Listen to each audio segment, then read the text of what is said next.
Wah, jagat dewa Bathara. Pancen aku ngrawi ana ing pasewakan negara Ngastina. Mung sumedya ngampiri Yai Prabu Duryudana supaya manunggal karo para Pandhawa nyengkuyung ngene bakal bangun candhi Saptaarga. Nanging tinemune malah kura mung arep rusak jajak dosa ngupaya kanca. Mung sumedya mbubuthek banyu bening bakal ganggu gawe apa sing dadi gegayoane para Pandhawa. Wah, ora patut. Dakanala murang tata. Wis ora ana gunane aku makumpul karo Kurawa. Apa maneh Baladewa ki nggone wong jujur. Prayogane aku jumujuk ana ing Saptaarga manunggal karo Yai Kresna lan kadangku para Pandhawa.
Handra ingkang puspitorum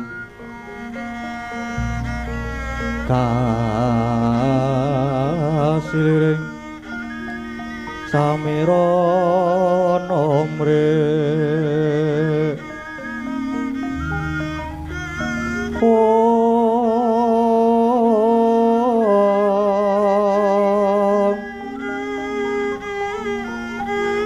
sekar kadung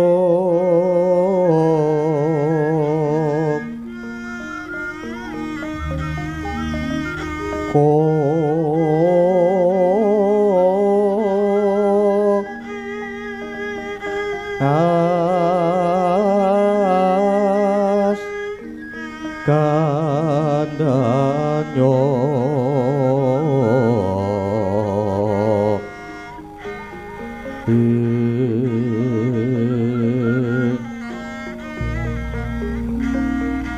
mawe raras retnaning diya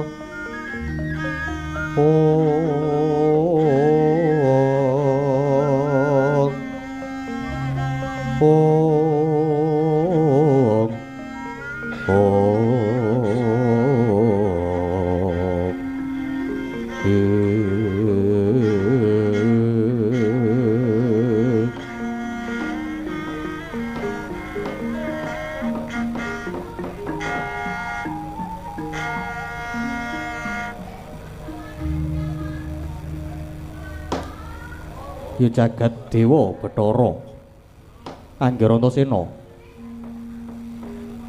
kepareng rawuh wonten Kendali Sada sasampunipun lenggah kanthi prayogi kepareng kula pasak pabagya sami manggih karaharjan Nger Angger Antasena ya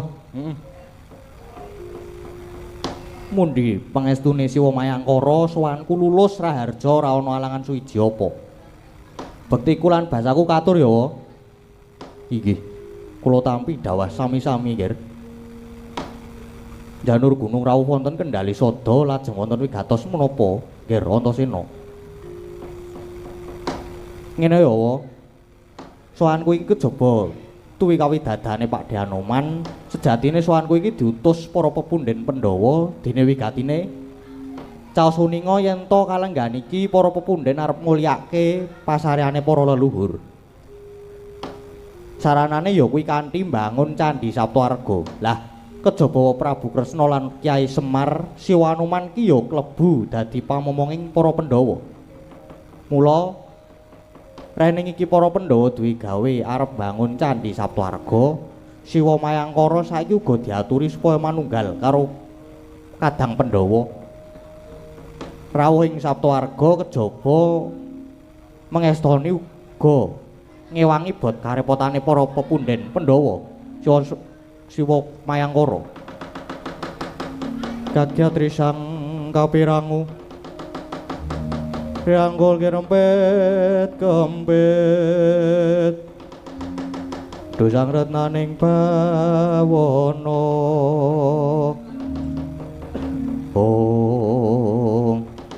jagat dewa Bathara Nger sejatosipun kula inggih sampun uninga bilih kadang kula para Pandhawa badhe bangun candhi. Tanpa dipun dawuhi kula inggih badhe manunggal, nanging jebul Angger Antasena malah rawuh mriki. Tegesipun kepasan yuga. Lah rak ngono. Yen ngono saiki rasa kesuwen.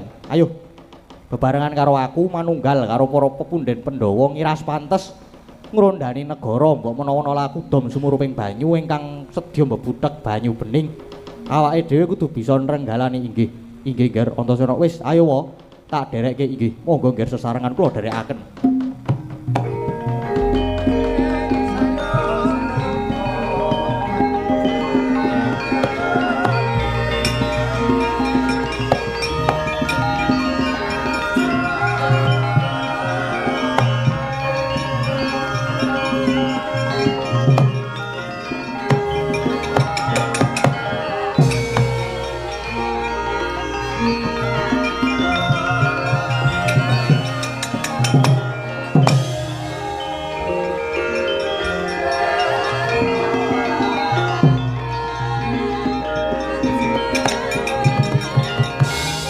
Antasena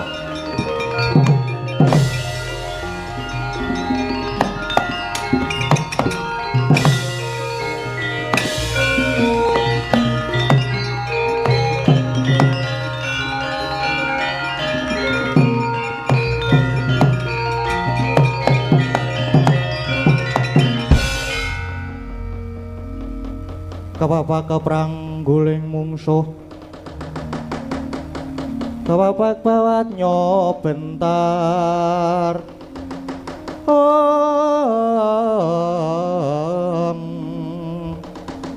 kapapakane ngaloka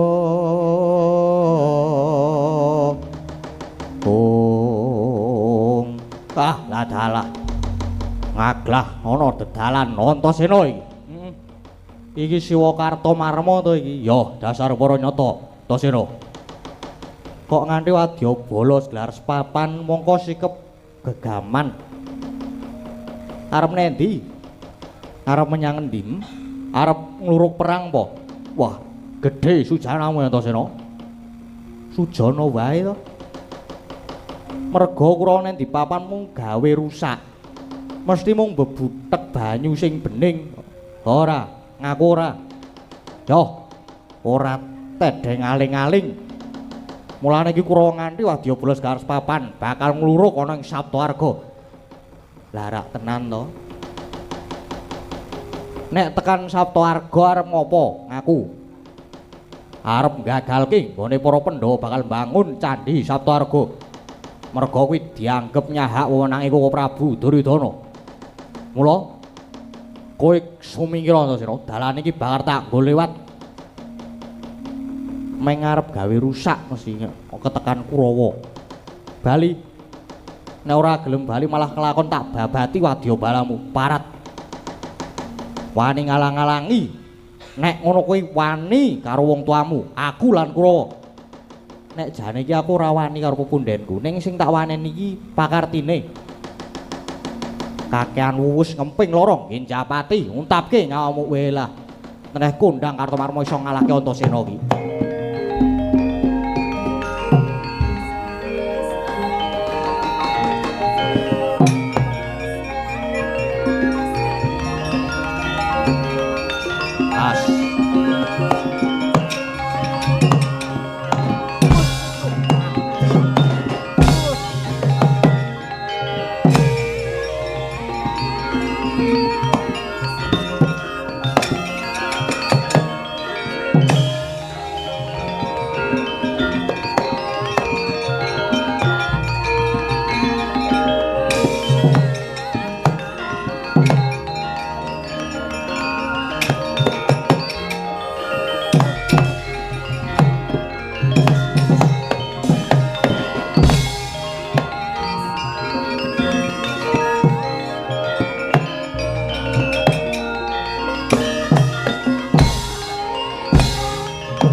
Buri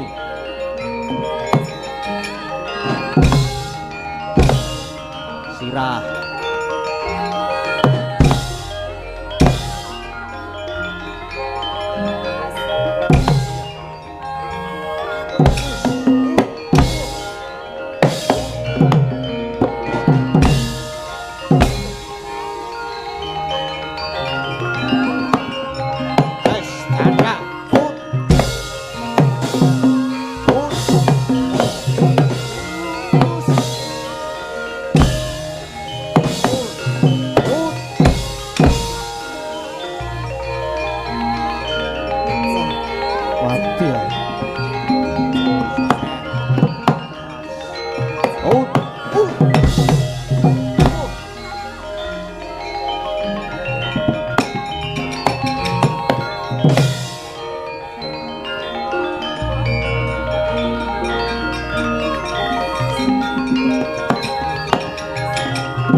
Sabato.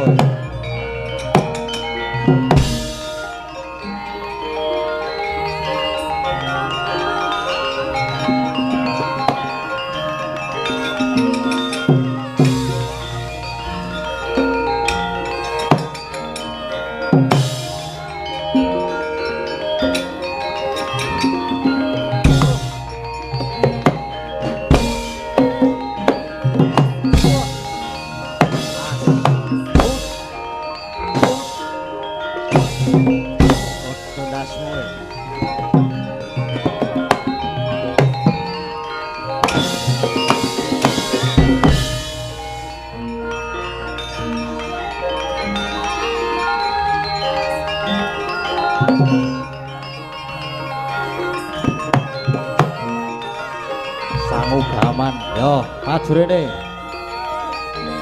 Aja endoy, ora.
Tibane tumpes mati.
Sen ora mlayu ana munyuke barang. Jandak rica-rica we.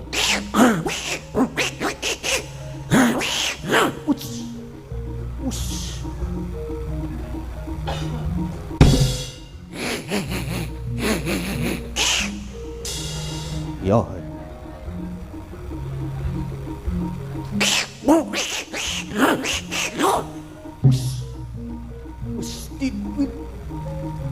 Ayo, ayo.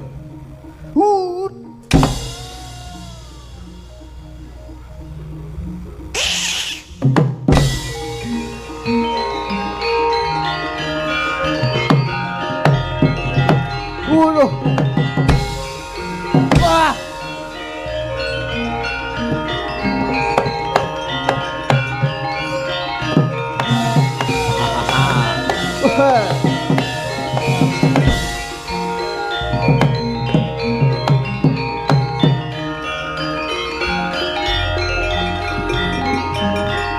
Wow.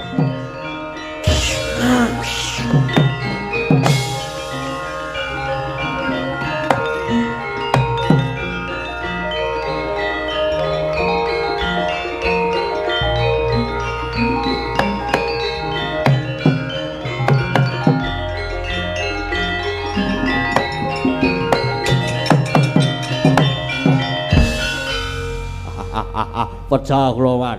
Wah, edan tenan perange kowe. Wah, rame tenan man. Kowe iki maju keri dhewe, mundur dhisik dhewe. Nyatane mungsuhe ampuh-ampuh kabeh, Man. Mboten kiat kula, Man. Kula sumangga nggih, Man. Halo bambu, halo bambu.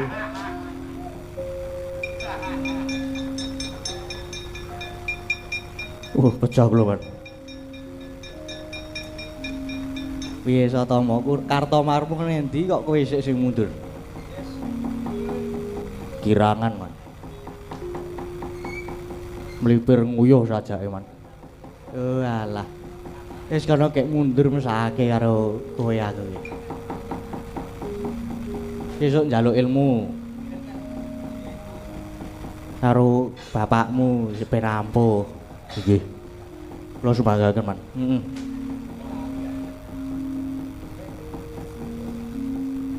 Kok kurang siji. Nggih pun men. Dinangke wae. Kowe tunggu tumbal. Nggih. Kartomarmone kok bocah kula, Man. Idian musuh ampuh tenan. Piye Kartomarmo? Mungsuhe ampuh tenan, Man. Matane lho.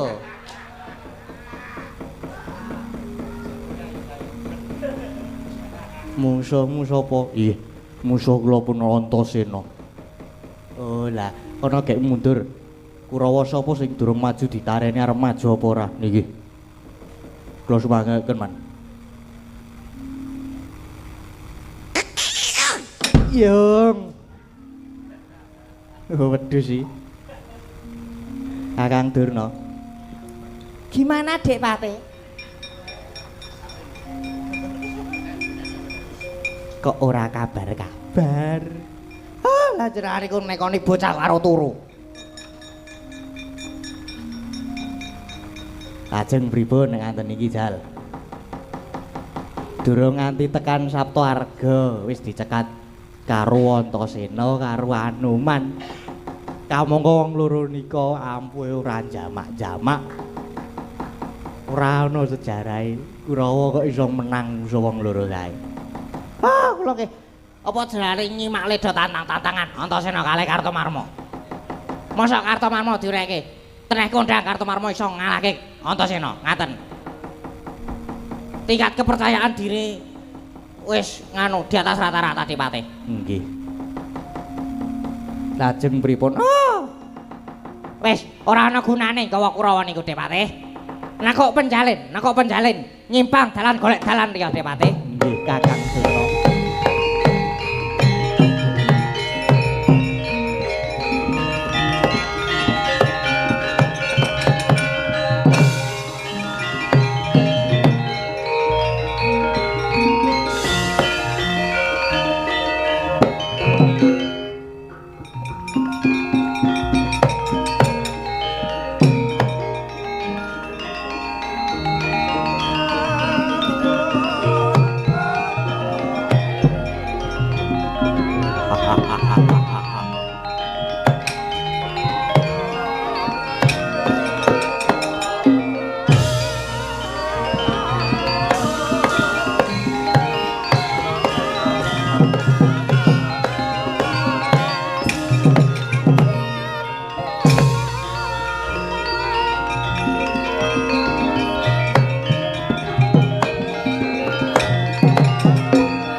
juang kahang grus sumbar Kumaludha kuntur keto keter patur bumi gonjing ang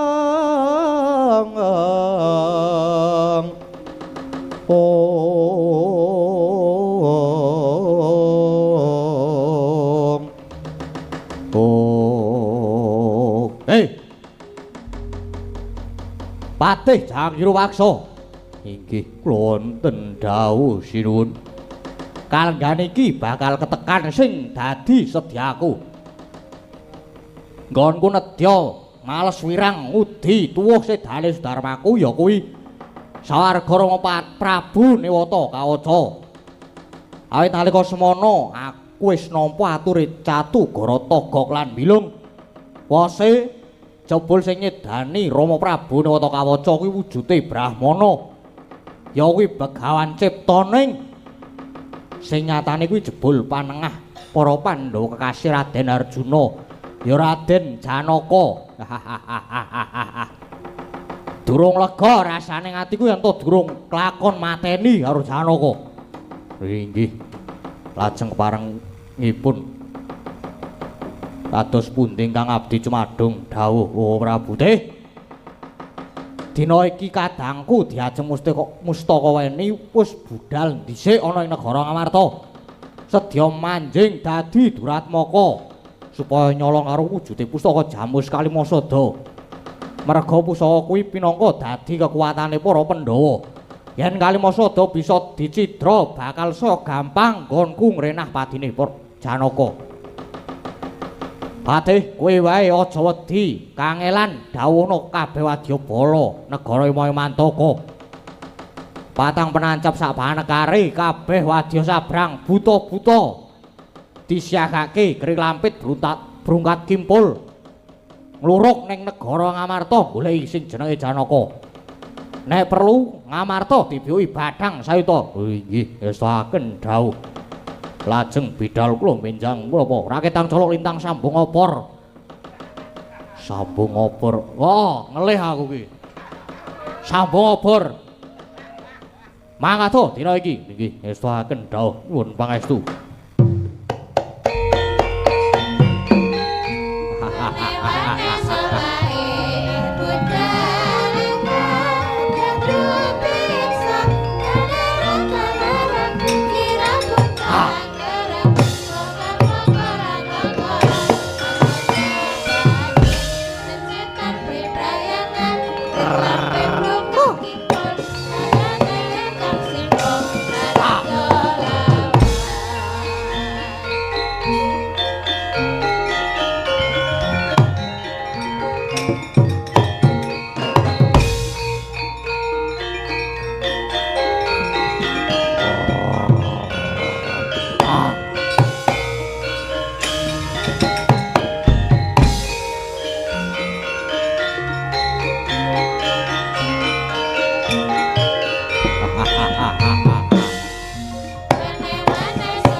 Genterono.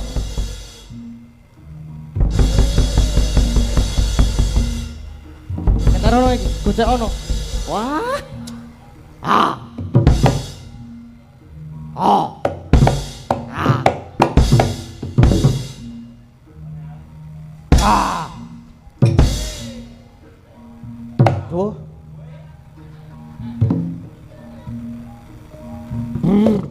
Ah. Ah. Ah. Iya. Ah iya.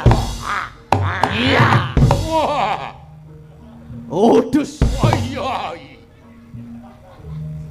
Wah. Edian ya. Ah. Wah. Wah. Oh. Wah. Ah.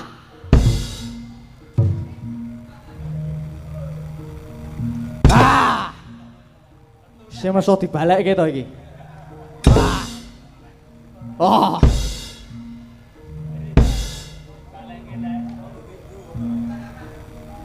Ah, kowe iki rasa metune ya. Ah. Iya.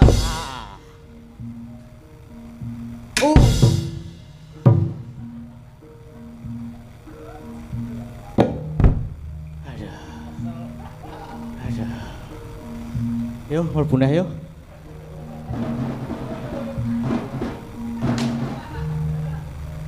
Ah! Wes. Ah!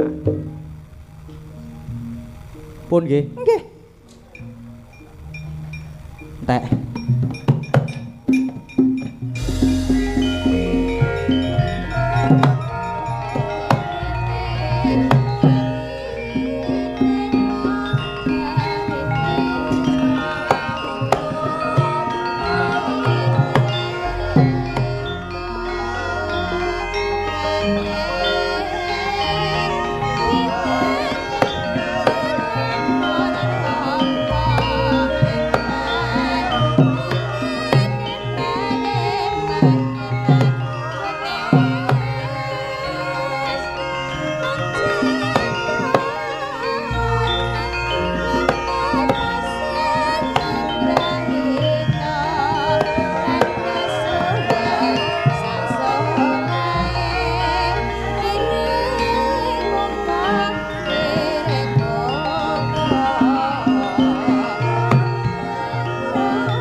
Wanudayutama ngambararum sang kusuma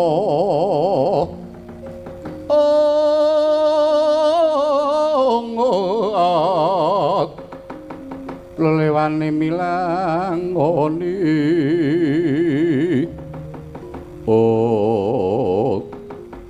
Patobat lega rasane atiku bawane aku wis nampa dawuh saka Koko Prabu Bumi Loka nggonku nedya males wirang ngudi tuwuh sedane Kanjeng Rama niwata kawaca mongko dawuh sing tak tampa aku bebarengan kelawan Koko Prabu Bumi Loka supaya nyernakake satriya pamadyaning Pandhawa ing kekasih Raden Arjuna kaya ngapa satriyane lha kok dadi ngiwak-iwakake ning kabar sing tak tampa jarene Pandhawa kuwi lembut ngungkuli banyu agal ngungkuli gunung ning aja disebut Dewi Mustakaweni yen ta ora bisa ngrekodaya ringking para Pandhawa gedene sing dijangka ya kuwi nyernake patining Janaka ya bakal tak gawe rekodaya bakal tak gawe kartik sampeka bawane aku krungu kabar yen to para Pandhawa kalenggan iki bakal padha mbangun candhi Saptarga kang tegese para Pandhawa kalenggan iki padha mapan ana ing Saptarga. Yen ngono piye carane aku kudu bisa gawe ringking para Pandhawa? Coba. Kalenggan iki aku bakal membo-membo dadi salah sawijining satriyaning Pandhawa utawa membo dadi salah sawijining putra Pandhawa. Sarana aku bakal nglembut pustaka Jamus Kalimasada. Yen ngono aku bakal membo Raden Gatotkaca sawise mangkono aku bakal jumujuk ana ing Taman Keputren kang mapan ana ing negara Ngamarta. Mbuh piye carane iki kanthi reka dayaku tak lembuti pustaka Jamus Kalimasada.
Aja diundang Dewi Mustakaweni yen to ora bisa gawe reka daya utawa karti sampeka nggonku gawe ringking para Pandhawa gedene nyernakake pamajaning Pandhawa ingkang kekasih Raden Arjuna mulya kanthi srana aku membo dadi Raden Gatotkaca tak jujuki Taman Keputren negara Ngamarta tak lembute pustaka Jamus Kalimasada.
kalukon lakuning lekas lu kita linuting kidung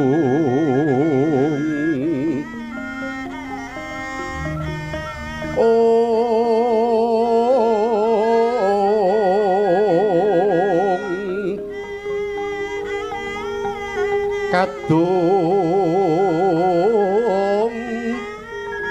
kadereng hamomong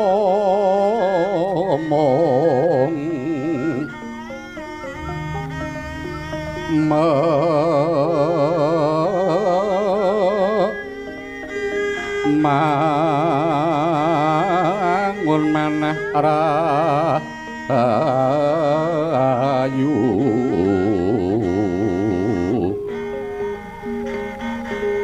hayana tanah golong gumolong manatu kara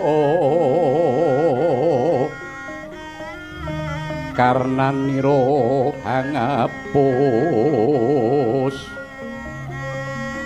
puspita wangsalan semon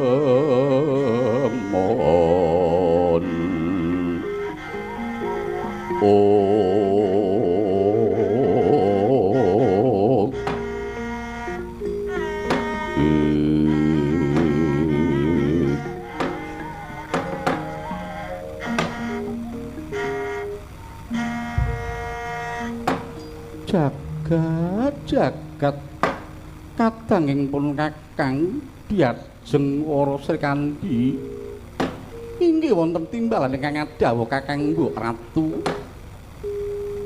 bombong rasanipun kakang yen nyawang sira yayi dene tetungguling prajurit wanita ingkang linuwih tatak tanggon Sumbaga Wiratama nanging yayi sira aja nganti ninggal kapribadaning wanita kang kudu tetep mardi lan marsudi kawruh ngrukti bale wisma uga matrapake laku nuju kasampurnaning urip ya kuwi laku kang suci lan budi utama sepen saka pamrih suprih nanging raming gawe ya yayi inggih kakang Mbok ngaturaken gunging panuwun ingkang tanpa pami sedaya dawuh pangandika kakang Mbok Ratu tartemtu kemawon kula estokaken kakang Mbok iya yayi nang kejaba saka kuwi para Pandhawa kang arum asmane kalenggan iki para Pandhawa jengkar saka praja kang banjur mapan ana ing Saptawarga sedyane bakal mbangun candhi Saptawarga pangajape ora mung memetri marang para leluhur nanging uga kanggo tandha marang tedhak turune supaya padha ngajeni marang luhuring budaya inggih kakang Mbok Yayi ya kaya ngono kuwi jiwa satriya ingkang budaya pangarsa ingkang kebak wibawa nindakake pakaryan kanggo jaman mujudake candhi kinaryong luhurake asmaning para leluhur lan supaya kang padha murut kasedan jati pikantuk kasuwargan jati Srikandhi inggih kakang Mbok kejawi kula inggih sanget nyengkuyung nanging ugi mundi dawuhipun Koko Prabu Darma Kusuma supados prayitna ngreksa karaharjaning negari kakang Mbok Srikandhi aku percaya marang kaprigelan lan kawasisan nanging Srikandhi pirang-pirang dina iki rasaku kok ora kepenak kala-kala gemeter kadukku mesaring ati mongko kaya tanpa jalaran apa iki sasmita yen to iki bakal ana lakon ingkang nyolowadi Nyai Srikandhi leng-lenging driya mangung-mangungkung kanduang rimang lerlena tanpa kanen yen tan tulus mengkutyah utama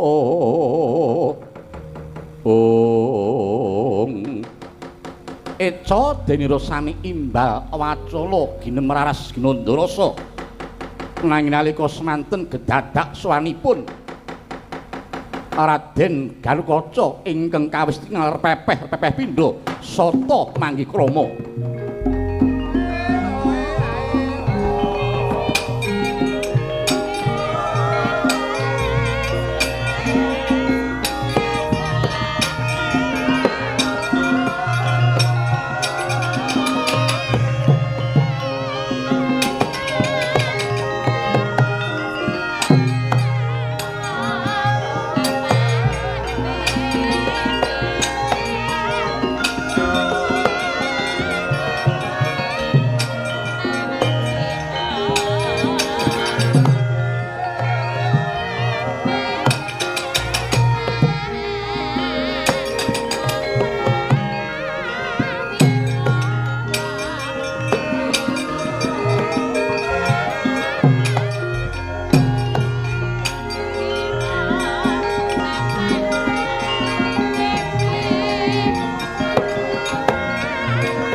Sarananing wong yundung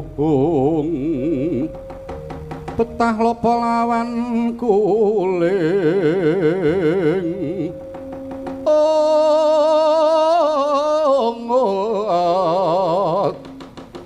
elingo solah jatmiko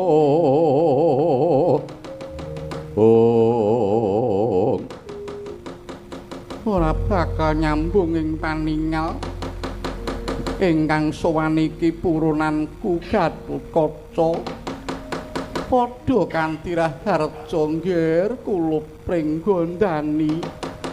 Inggih aduh aku ngaturi Wara Drupadi muniwa apa bibi ning genah yen to muniwa merga Drupadi kuwi garwane Prabu Puntadewa. Prabu Puntadewa ki kakangne Janaka, kakangne Werkudara. Yen ngono cetha aku kudu ngaturi Ih Wadewi. Inggih awit pundi pangestunipun Wadewi lulus harja wiswanipun ingkang putrapun Galukaca keparenga ingkang putra ngaturaken sumungkeming pangabekti. Yaya nggir tak tampa ndadekake bombong penggalihipun wa pangestunipun wae tumrapa marang jeneng sira ya nggir kapundi wonten mestaka dadosna jimat paribih. Anakku nggir Galukaca padha kanthi basuki nggir. Aduh iki kok ladak banget iki sapa?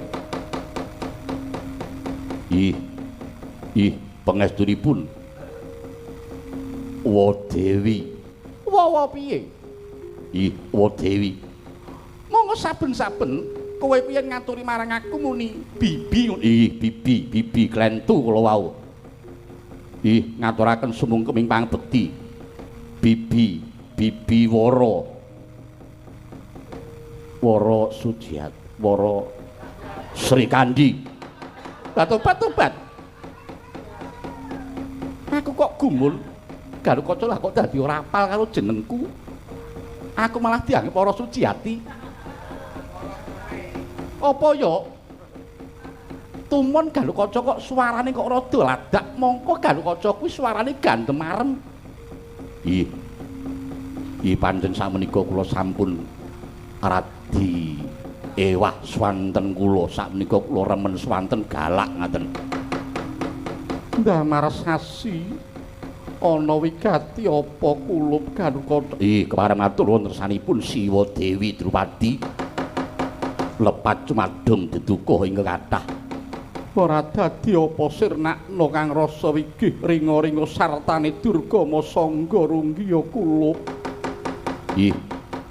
Waleh-waleh menapa sowan kula menika kautus dening para punden utaminipun Wa Prabu Ndarawati inggih Wa Prabu Kresna bawanipun rikalenggan menika para punden Pandhawa makempal wonten ing Saptwarga.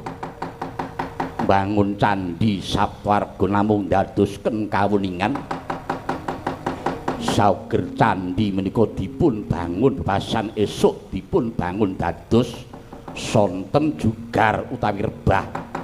Dipun bangun malih sonten dados enjang sami rebah kasulayah. Mila lajeng Wa Prabu Kresna dawuh kaliyan ingkang putrapun Gatotkaca supados enggal wangsul sowan wonten taman keputren negari Ngamarta menika namung supados kalenggan menika kula nyuwun ngampil pustaka Jamus Kalimasada.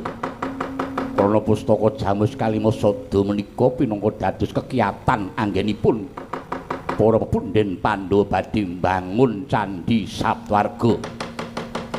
Mila dadosna penggalian Wadewi kepareng maringaken pustaka Jamus Kalimasada mangke lajeng kula aturaken wonten ngersanipun para pundhen Pandhawa utaminipun kula aturaken dumateng Wa Prabu Kresna menika Wadewi.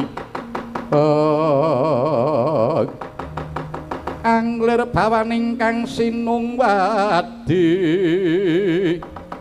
Sinungwadi jagatnya kang kinarya ngomong Sri Kandi wonten dawuh Kakang Mbok sira wis mireng dhewe apa yen dadi ature putramu Gatotkaca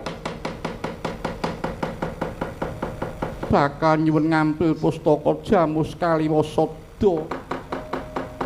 Piye Sri Kandi dipun penggali rumiyin Kakang Mbok? Kula sampun pikantuk dawuh saking Sinuwun Prabu Darma Kusuma supados pustaka Jamus Kalimasada menika dipun pasrahaken dhateng Kakang Mbok kaliyan ingkang rayipun Sri Kandi. Mila ngatos-atos sampun gegabah anggenipun maringaken dhateng pun Gatotkaca menika sinten ngertos menawi Gatotkaca menika namung dom sumuruping banyu ing sumedya bebudhek banyu bening ora Sri Kandi. Mongko manut ature Gatotkaca para Pandhawa nggone mbangun candhi sauger dibangun bubrah dibangun meneh rusak meneh. Mula kang saka kuwi kula tunggu sawetara aku tak manjing ana ing pagedhonganing pusaka tak jubuke pustaka Jamus Kalimasada tumrap tak paringake marang kowe ya Ngger Gatotkaca.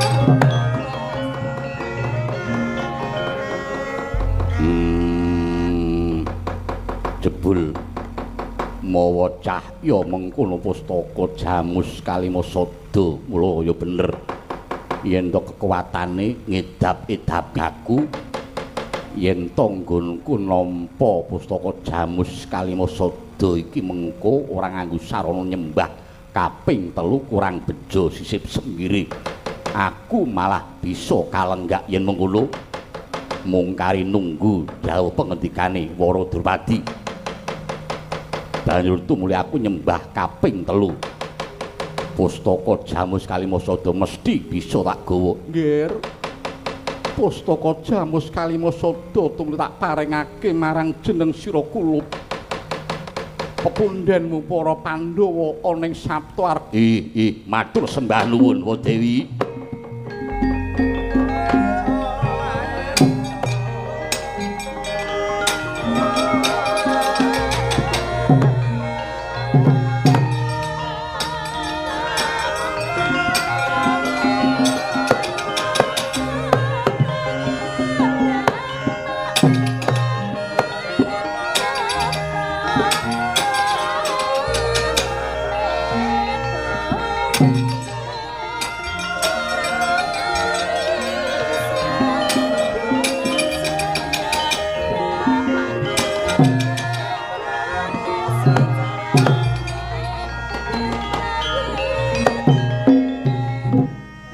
Matur sembah nuwun Wa Dewi. Pustaka Jamus Kalimasada sampun dipun paringaken dhateng ingkang putra pun Galukaca. Pandhawa sak bojo-bojone ora bisa maca nganggo permana batin. Yo kene marganing pati ning para Pandhawa.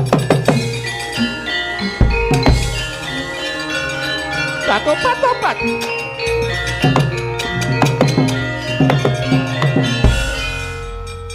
Kakang Mbok, kula sampun matur kados pundi supados Kakang Mbok menika prayitna sampun ngantos gegabah anggenipun maringaken pustaka Jamus Kalimasada.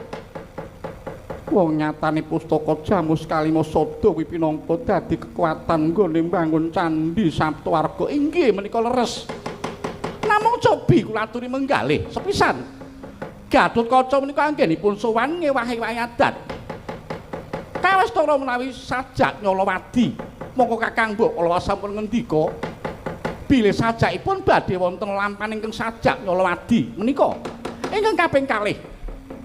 Menapa inggih tumon Galukaca kok nyebat dhateng ngrahipun Sri Kandi kok mawi sesebatan wa menika mboten wonten. Cobi dipun menggalih. Ingkang kaping 3. Gatotkaca kok swaranipun ladak menika cara pundi?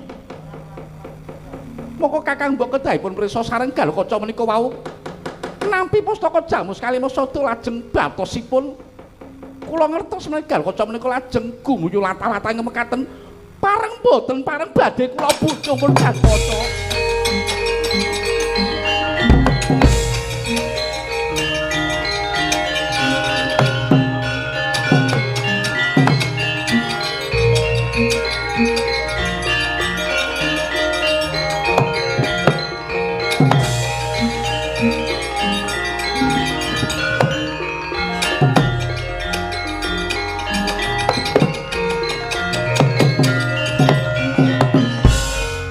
Tobat.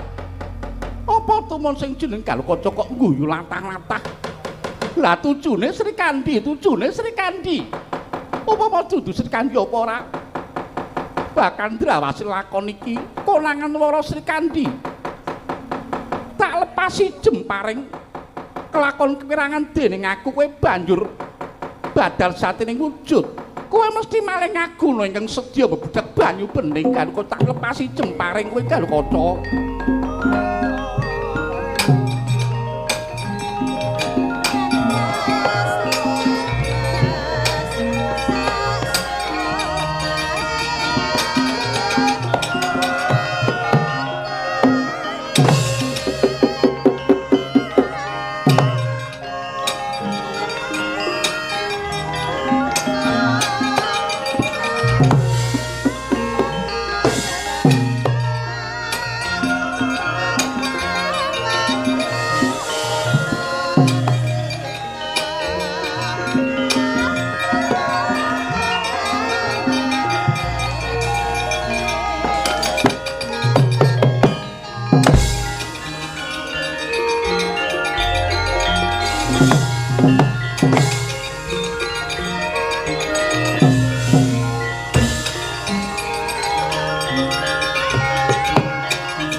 Tobat.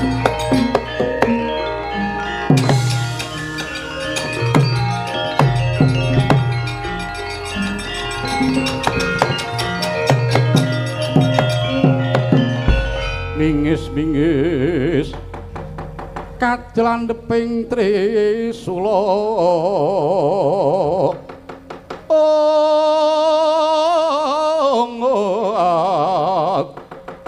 muga margata lir kabaranan. Oh, tobat. Ora lido jar wong adaplok jebul tenan. Gatotkaca memba warna bareng tak lepasi jemparing badar jatining wujud. Wujuding wanita mongko nganggo busana cara kaprajuritan apa tumon. Wanita nganggo kathok dawa ngono kok lah kok dadi singset temen. Ayo kowe malah ngaku no. Ngaku sapa sing dadi jenengmu banjur saka negara ngendi? Iya, gandeng aku wis kadenangan blak kores wae mburi saka negara. Maniki Mantaka aku Dewi Mustakaweni. Kowe Dewi Mustakaweni? Iya, dasar para nyata. Kowe tepungake wae aku Wara Srikandi. Lah kok elo temen ing atas wanita wae lho kok dadi mancing dadi Duratmaka. Ayo gelem balekke apa ora? Pustaka Jamus Kalimasada. Lehku mreka daya, lehku gawe karti sampe kok tak rewangi aku membo dadi Gatotkaca. Lah kok glethek petele bareng Pustaka Jamus Kalimasada wis ana regemanku kok mung arep tok jaluk bali. Kena jaluk bali nek wis entek kridane Dewi Mustakaweni. Oh, lah kowe ora ngerti kondange Wara Srikandi. Tak kramas epek-epek dadi apa ayo? Tangkep Jojo kantaran bau najan padha-padha wanita. Ayo yen pancen kowe teter sing dadi kadegdayan Dewi Mustakaweni.